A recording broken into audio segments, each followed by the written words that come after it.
जळगाव जिल्ह्यातील रावेर लोकसभेतून एकूण 29 उमेदवार हे निवडणुकीच्या रिंगणात होते।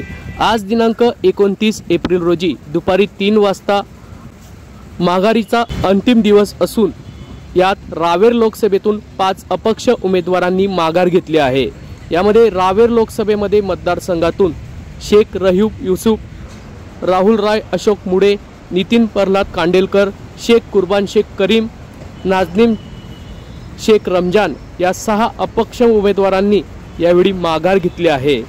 महायुतीच्या उमेदवार रक्षा खडसे व महाविकास आघाडीचे उमेदवार श्रीराम पाटील व बहुजन समाज पार्टी या 3 प्रमुख पक्षाच्या उमेदवारांसह वंचित बहुजन आघाडी एकूण 24 उमेदवार हे निवडणुकीच्या रिंगणात असल्याचे चित्र आज 29 एप्रिल रोजी दुपारी 3 वाजता जिल्हाधिकारी कार्यालय परिसरात यावेळी स्पष्ट झाले आहे।